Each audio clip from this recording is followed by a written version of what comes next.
Welcome back to my YouTube channel inspired by Prasanna. First of all అందరికీ thank you so much for every one.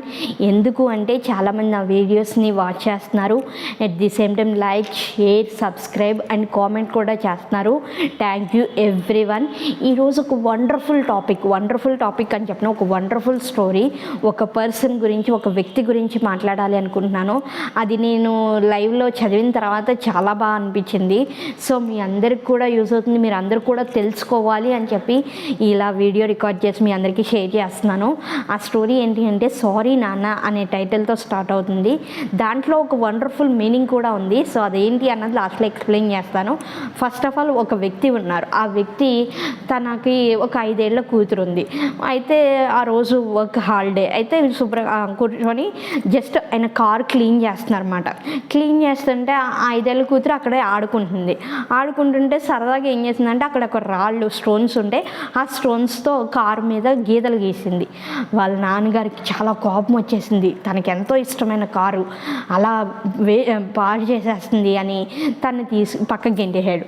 అయితే గెంటేసిన తర్వాత ఆయనకి ఇంకా కోపం చల్లారలేదు, ఇంకా కోపం ఎక్కువైపోయిన తర్వాత ఏదైతే తన చేతిలో ఒక కర్ర తీసుకొని ఆ కర్రని తీసుకొని తన ఫింగర్స్ మీద తప్ప కొట్టేస్తే ఆటోమేటిక్గా 2 చేతుల మీద కొట్టేసిన తర్వాత కాసేపటికి మొత్తం బ్లడ్ వచ్చేసి పిల్ల ఒకటే ఏడుచుతూ ఉంది. తర్వాత ఒక 2 నిమిషాల తర్వాత వాళ్ళ డాడీకి ఆ కోపం తగ్గాక అప్పుడు గబగబా హాస్పిటల్ తీసుకెళ్ళిన తర్వాత ఏం జరిగింది అంటే ఇలా జరిగింది అని డాక్టర్ గారికి ఎక్స్ప్లెయిన్ చేశారు. సరే తర్వాత వాళ్ళు ట్రీట్మెంట్ చేయడానికి చాలా ఇబ్బంది పడ్డారు. ఎందుకంటే ఆ 2 చేతులు ఫింగర్స్ ఇంకా సర్జరీ చేయడానికి పనికిరావు.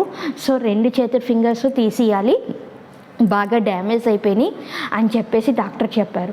అని చెప్పిన తర్వాత అవి తీసేసి సర్జరీ చేసిన తర్వాత ఆ పిల్లకి మెలకు వచ్చిన తర్వాత సారీ డాడీ, నీ కార్ని పాడు చేసేసాను, క్షమించు అని చెప్పేసి అంది.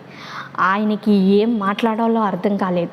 తర్వాత 2 నిమిషాలకి డాడీ మళ్ళీ నా ఫింగర్స్ మామూలుగా వచ్చేస్తాయా, నేను మళ్ళీ మామూలుగా నా ఫింగర్స్ని చూడొచ్చా అని చెప్పేసి ఎప్పుడు ఎదుగుతాయి అని అడిగింది.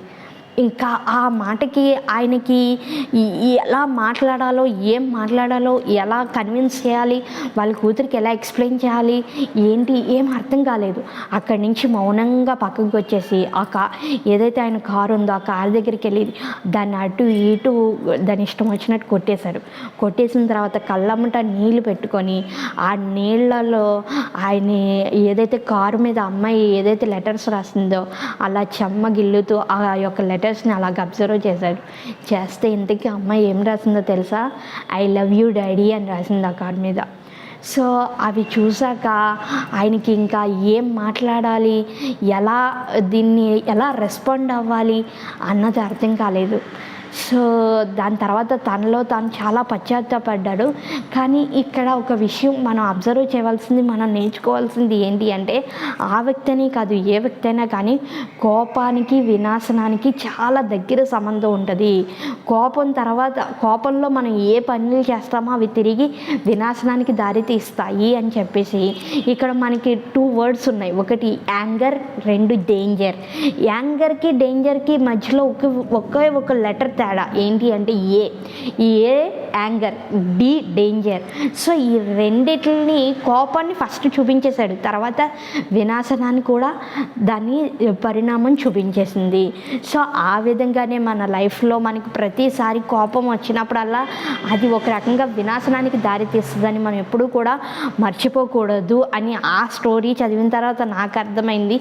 సో మీ అందరికి కూడా యూజ్ అవుతుంది, మీరందరూ కూడా తెలుసుకోవాలి అని చెప్పేసి షేర్ చేస్తున్నాను. సో ఆ రెండిటికి చాలా దగ్గర రిలేషన్షిప్ ఉంది, యాంగర్కి డేంజర్కి. సో మీరందరూ కూడా లైఫ్లో ఎప్పుడైనా కోపపడేటప్పుడు మర్చిపోకండి, అది ఎప్పటికైనా డేంజర్ అవుతుందని. సో కోపం తగ్గించుకొని మన యొక్క మనం ఏదైతే చేయాలి అనుకున్నామో అది వినాశనం అవ్వకుండా చాలా జాగ్రత్తగా హ్యాండిల్ చేయడం కూడా నేర్చుకుంటే మన లైఫ్లో మనకు ఉపయోగపడుతుంది అని నాకు అర్థమైంది. సో మీ అందరికి కూడా యూజ్ అవుతుంది అని చెప్పి షేర్ చేస్తున్నాను. Thank you so much for watching my videos, and thank you everyone who are supporting, who are encouraging me, and thank you everyone for your valuable support and a lot of encouragement. Thank you.